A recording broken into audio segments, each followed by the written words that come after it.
नमस्कार। आज हम भारत के नए आपराधिक कानून यानी भारतीय नागरिक सुरक्षा संहिता 2023 के एक बहुत ही जरूरी हिस्से को समझने वाले हैं।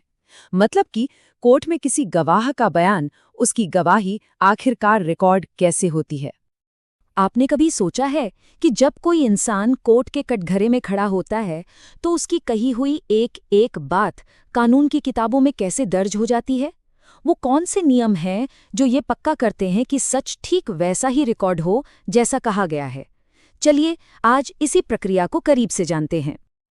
इन्हीं सारे सवालों का जवाब हमें मिलता है BNSS 2023 की धारा 311 से 315 में। देखिए, ये सिर्फ कुछ नियम नहीं है, ये एक निष्पक्ष सुनवाई, जिसे हम फेयर ट्रायल कहते हैं, उसकी बिल्कुल बुनियाद है। यही वो धाराएं हैं जो तय करती हैं कि न्याय की प्रक्रिया में किसी के साथ कोई नाइंसाफी न हो।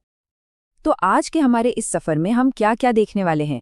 सबसे पहले गवाही दर्ज कैसे होती है, फिर भाषा और अनुवाद के क्या नियम हैं, इसके बाद सच्चाई की जांच और परख कैसे होती है, और आखिर में हम समझेंगे इस पूरे कानून की असली ताकत को।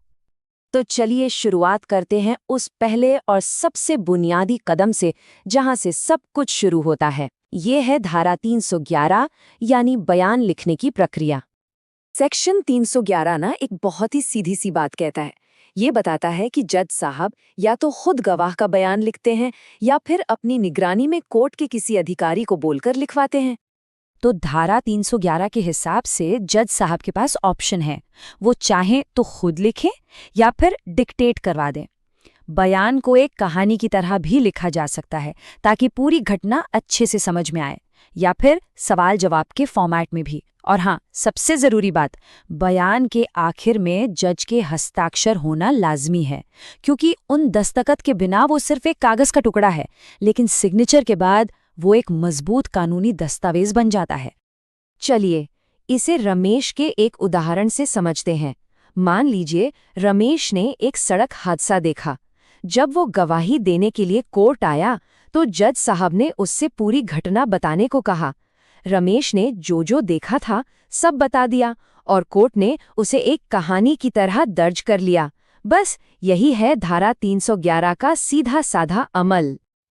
अच्छा, बयान तो लिख लिया गया, लेकिन किस भाषा में? हमारा देश तो भाषाओं से भरा हुआ है, और अच्छी बात यह है कि हमारा कानून इसका पूरा सम्मान करता है। यहीं पर धारा 312 और 314 मिलकर काम करती हैं।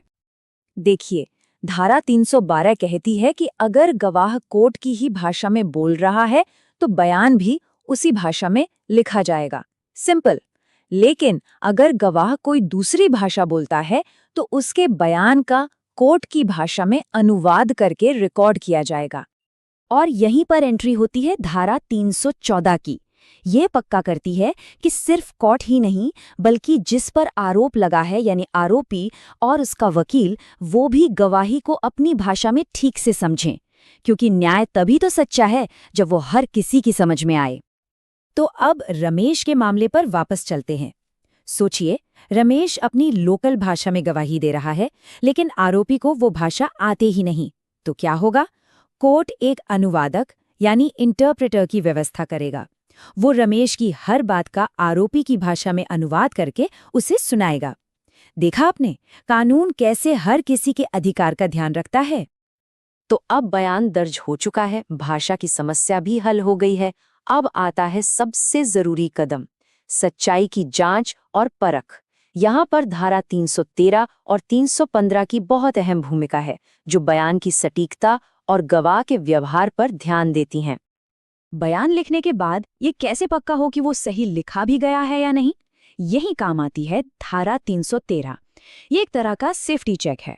पूरा बयान गवाह को पढ़कर सुनाया जाता है ताकि ये कंफर्म हो सके कि जो गवाह ने कहा बिल्कुल वही लिखा गया है, एक शब्द भी इधर-उधर नहीं। लेकिन मान लीजिए गवाह कहता है, अरे नहीं, मैंने ऐसा नहीं कहा था, तो कोई भी गलती फौरन सुधारी जाएगी।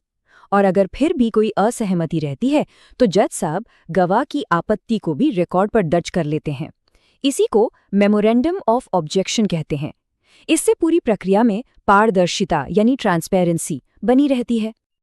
अब आती है धारा 315, जो कानून का एक बहुत ही दिलचस्प पहलू है। ये सिर्फ गवाह के शब्दों पर नहीं बल्कि उसके व्यवहार पर भी ध्यान देती है। मतलब जज साहब ये भी देखते हैं कि गवाह आत्मविश्वास से बोल रहा है या घबरा रहा है। इसी हाव-भाव यानी डिमीनर को भी अगर जरूरी लगे तो रिकॉर्ड किया जा सकता है, क्योंकि कभी-कभी जो कहा नहीं जाता वो भी बहुत कुछ कह जाता है। तो रमेश का बयान पूरा होने के बाद उसे पढ़कर सुनाया गया। उसने कंफर्म किया कि हाँ, सब सही लिखा है। ये हुआ धारा 313 का पालन। इसके साथ ही जज ने ये भी नोट किया कि रमेश पूरे समय बिना घबराए और बहुत आत्मविश्वास से जवाब दे रहा था। ये हुआ धारा 315 का इस्तेमाल। इस तरह रमेश की गवाही का हर पहलू कानूनी तौर पर दर्ज हो गया। तो चलिए, अब तक हमने जो कुछ भी सीखा है उसे एक नज़र में फटाफट दोहरा लेते हैं, ताकि ये पूरी प्रक्रिया हमारे दिमाग में अच्छी तरह से बैठ जाए। एक गवाही का पूरा सफ़र इन कदमों से गुजरता है। पहला, धारा 311 के तहत बयान को रिकॉर्ड करना। दूसरा, धारा 312 और 314 के हिसाब से भाषा और अनुवाद का ध्यान रखना। तीसरा, धारा 313 के तहत गवाह से बयान की पुष्टि करवाना। और आखिरी, धारा 315 के तहत गवाह के हाव-भाव का अवलोकन करना। इस बात को हमेशा याद रखिए, कानून की ये जो बारीक प्रक्रियाएं हैं, ये सिर्फ नियम नहीं हैं, बल्कि ये एक निष्पक्ष सुनवाई के मजबूत स्तंभ हैं, पिलर्स हैं। यही वो गारंटीज हैं जो ये सुनिश्चित करती हैं कि न्याय हो और होता हुआ दिखे भी। कानून को जानना हमें सिर्फ जागरूक नहीं बनाता, ये हमें सशक्त बनाता है। जब हम अपने अधिकारों और इन प्रक्रियाओं को समझते हैं तो हम एक बेहतर और मजबूत लोकतंत्र का हिस्सा बनते हैं। हमारे साथ जुड़ने के लिए आपका बहुत बहुत धन्यवाद।